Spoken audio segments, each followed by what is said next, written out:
For the next 3 days, I want you to make a small change.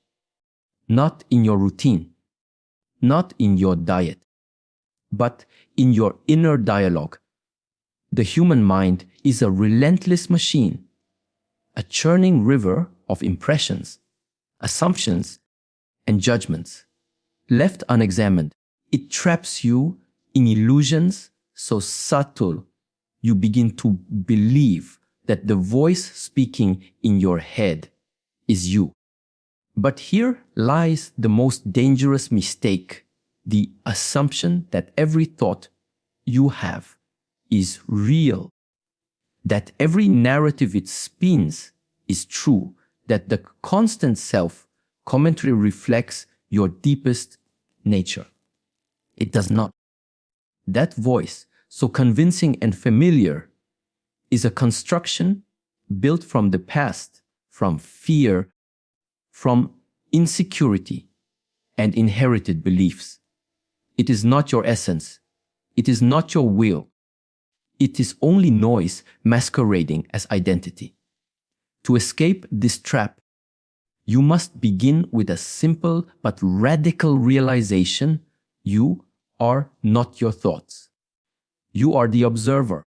This separation, once fully grasped, grants power. It is the first step toward inner sovereignty. The mind, unchecked, is like a wild animal. It acts out of habit, reacts to the slightest provocation, spins stories from shadows, and when you identify with it, you are no longer the master of your life. You are dragged through cycles of overthinking, shame, doubt, envy, regret, all emotions triggered not by what is real, but by what is assumed. This is why most people suffer without understanding the source. Their suffering doesn't come from external events, but from their interpretation of those events, crafted by the inner voice that judges constantly. This voice is not wise. It is mechanical, programmed by culture, family, and past experience. It whispers falsehoods cloaked in familiarity. You're not good enough. You failed again. You always mess things up. And because it speaks with the tone of your own voice, you accept its message as truth. But there is a higher faculty within you, a watcher, silent and unaffected. This observer can step back, see the thought as it arises, and question it. This observer doesn't react. It witnesses. The moment you slip into this position, you break the spell. Thoughts that once felt like laws now appear for what they are: temporary impulses, passing clouds. You begin to see how often your mind lies to you, how often it creates pain out of nothing. And with this awareness comes choice. You can choose whether to engage with the thought, to believe it, or to let it dissolve. Cultivating this inner witness is a discipline. It requires you to slow down, to sit in silence, to study your own mind like a strategist studies his opponent. You observe the patterns, the recurring themes, the triggers, the emotional reactions that follow certain ideas. You detach from the urgency to respond. You let the thought pass, like a wave you no longer need to ride. Over time, the thoughts lose their grip. The mind, no longer validated at every turn, begins to quiet. What remains is presence, calm, alert, and unshakable. In this state, you are no longer reactive. You no longer make decisions from fear or self-loathing. You act with clarity. You speak with intention. You become dangerous in the best way, a person in control of themselves. Not because you suppress your emotions, but because you no longer confuse them with commands. You listen, but you do not obey. You observe, but you are not seduced. This is the true beginning of power. Not dominance over others, but mastery over the internal chaos that robs most people of peace. When you realize you are not your thoughts, you reclaim authority over your life. You stop being the puppet. You become the puppeteer. And from that position, you can begin to craft a mind that serves you, not one that enslaves you. You must come to terms with an uncomfortable truth. Comfort is a sedative. It dulls the senses, weakens resolve, and seduces you into thinking that your current level of effort is sufficient. But this is the illusion the mind clings to, because the alternative, discipline, is brutal, demanding, and entirely your responsibility. Most people worship ease in private, even while they admire greatness in others.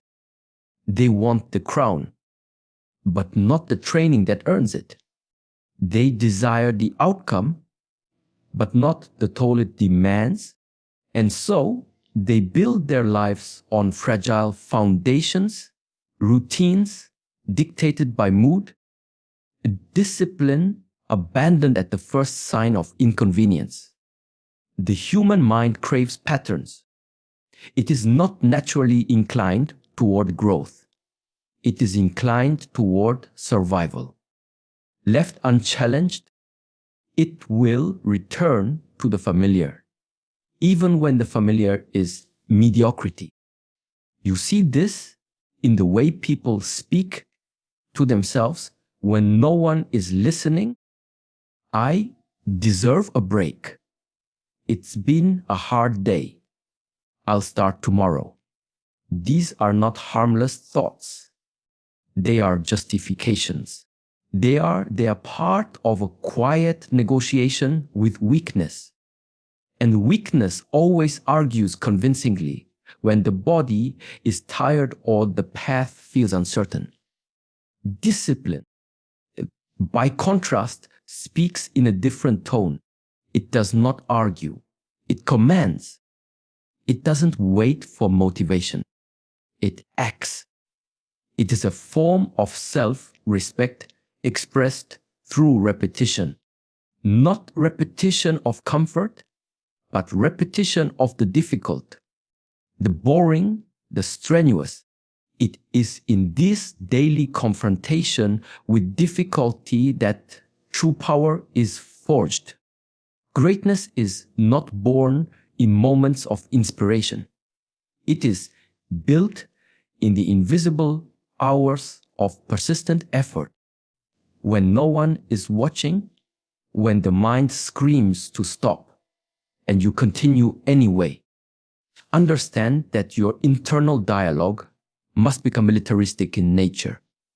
Not cruel, but absolute. You must create an inner commander whose voice cuts through excuse like a blade. When the lazy part of you says, skip today, the commander answers, we don't negotiate with weakness. When comfort suggests indulgence, discipline says, we do what is necessary, not what is easy. This is not about becoming rigid or joyless. It is about creating structure so that you are no longer at the mercy of fleeting emotion. There is a hidden liberation in this approach. Most imagine discipline as a prison, when in truth it is the key to freedom. Those who are slaves to their impulses are the ones truly trapped. They move through life, reacting to moods, pulled by temptations, unable to stay on course. Their will is scattered, their time consumed by the trivial. But the disciplined individual is different. They are precise. They conserve energy by making decisions once and sticking to them. They are not faster. They are focused, not louder, but relentless. To live like this, you must kill the part of yourself that still dreams of ease. You must bury the romanticism of sudden success and replace it with a grim but beautiful truth. Every inch of progress is paid for in effort. You must walk into discomfort with your eyes open, knowing that it is your training ground. Know this. Every time you choose discipline over comfort, you build the muscle of character. You are not just becoming stronger physically or more skilled professionally. You are shaping a mind that cannot be shaken. This transformation is not loud. It is not dramatic. It happens quietly beneath the surface where the real war is fought. And once this shift occurs, you no longer crave motivation. You no longer need to feel ready. You do what must be done because that is who you are. And from this place, the world can no longer seduce you with ease. You have tasted something greater, the strength that only comes from denying the self in service of something higher. That is the path, that is the price, and it is worth everything. Failure is the great mirror. It does not lie, but it does distort, only if you let it. Most recoil from it as if it were a verdict, a permanent stamp of inadequacy. They take it personally, internalize it, and allow it to wound their self-image. But this is a childish reaction, one born of ego and fear. Failure is not an enemy. It is not even a judgment. It is information. It is truth stripped of all sentiment. And for the one who seeks mastery, the truth is more valuable than comfort. The masses avoid failure because they tie their identity to performance. If they stumble, they believe it means they are a failure. That association is fatal.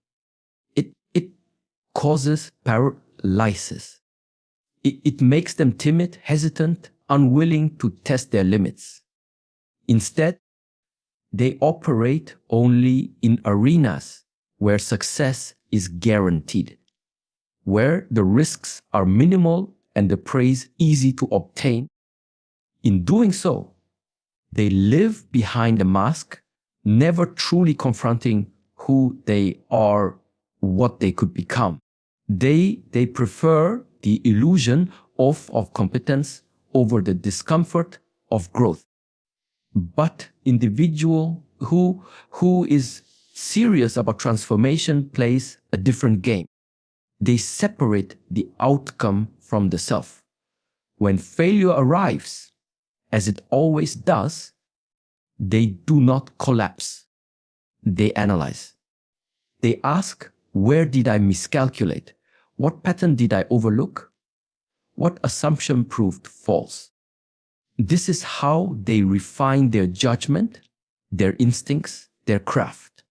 In this way, if failure becomes a tool, not of humiliation, but of refinement, it becomes feedback, a harsh but honest teacher. You must learn to welcome this process, even to seek it out. Do not surround yourself with those who praise every move. Find the critics, the brutally honest ones. Put yourself in situations where you are the least capable, the most inexperienced. It is there that you will accelerate. It is there that your ego will be burned away and your true self shaped in the fire. The sting of failure, if you allow it, will sharpen you. It will teach you to be precise, strategic, and humble. It will remove your delusions and leave you with only what is real. This is the difference between those who remain stagnant and those who ascend. The stagnant take failure as a signal to retreat. The ascending take it as a signal to adapt. They are not emotionally attached to being right. They are committed to being better. Their internal dialogue does not whine. Why did this happen to me? It declares, this happened. Now what do I learn from it? In time, they build a deep resilience. They do not flinch at setbacks. They expect them. They prepare for them. Every failure becomes a page in their personal playbook. Documented, studied, understood. Their mind becomes more agile, their perception more realistic. They begin to move with calm through chaos, knowing that the lessons extracted from pain are the ones that stick. They do not fear mistakes, behave, because they no longer fear the cost of being imperfect. This mindset is rare. It requires that you surrender the desire to appear strong and embrace the process of becoming strong. It demands that you place truth above pride. But if you do this, if you truly absorb this lesson, you will become formidable. Because while others are still licking their wounds, you are learning. While they complain, you are evolving. And eventually, they will wonder how you surpassed them so quietly. They won't understand that it was their own aversion to failure that kept them weak, and your willingness to face it that made you unstoppable. There is a silent arrogance in thinking you already know. It creeps in when you gain a little success, a fragment of understanding, a small taste of achievement. The mind begins to close, satisfied with partial truths. You start to defend what you know instead of questioning it. You stop learning and start performing. This is where decline begins. Not in public, but in private, in the unseen shift from openness to certainty. The world doesn't punish ignorance, it punishes the refusal to remain a student. The beginner's mind is powerful precisely because it is empty. It assumes nothing. It listens. It watches. It absorbs without the filters of pride or ego. It does not rush to speak or to showcase itself. It seeks understanding, not applause. This mindset is the soil in which deep mastery is cultivated. Without it, you stagnate, polished on the outside, but hollow beneath the surface. True growth is not linear. It requires you to constantly dismantle what you think you know and rebuild from a stronger foundation. This means humbling yourself. It means returning to the fundamentals when others are busy chasing complexity. It means asking questions that make you more even foolish, in the eyes of those who value image over insight. But this is the price of excellence. The greatest minds never outgrow learning. They are students forever, even at the height of their power. Most people are trapped in the opposite mindset. They treat learning as a phase to be completed. Once they've reached a certain level of complacence, they grow complacent. They read less. They listen less. They begin to speak more than they observe. And over time, their edge dulls. Their judgment weakens. They operate from memory instead of awareness. They are no longer adapting. They are repeating, and what they repeat eventually becomes obsolete. To avoid this decay, you must remain vigilant. You must remind yourself daily that what you know is nothing compared to what you don't. Every interaction, every book, every failure is an opportunity to refine your understanding. Never confuse experience with mastery. Time alone does not teach. Attention does. If your eyes are not open, you will miss the subtle patterns that separate the average from the exceptional. This mindset applies to every domain. In combat, the moment a fighter assumes he cannot be beaten, he becomes vulnerable. In business, the moment a leader believes he's figured out the game changes.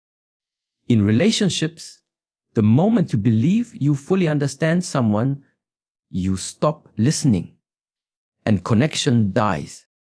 The illusion of knowledge is more dangerous than ignorance itself because it blinds you to your own limitations. The beginner's mind protects you from this blindness.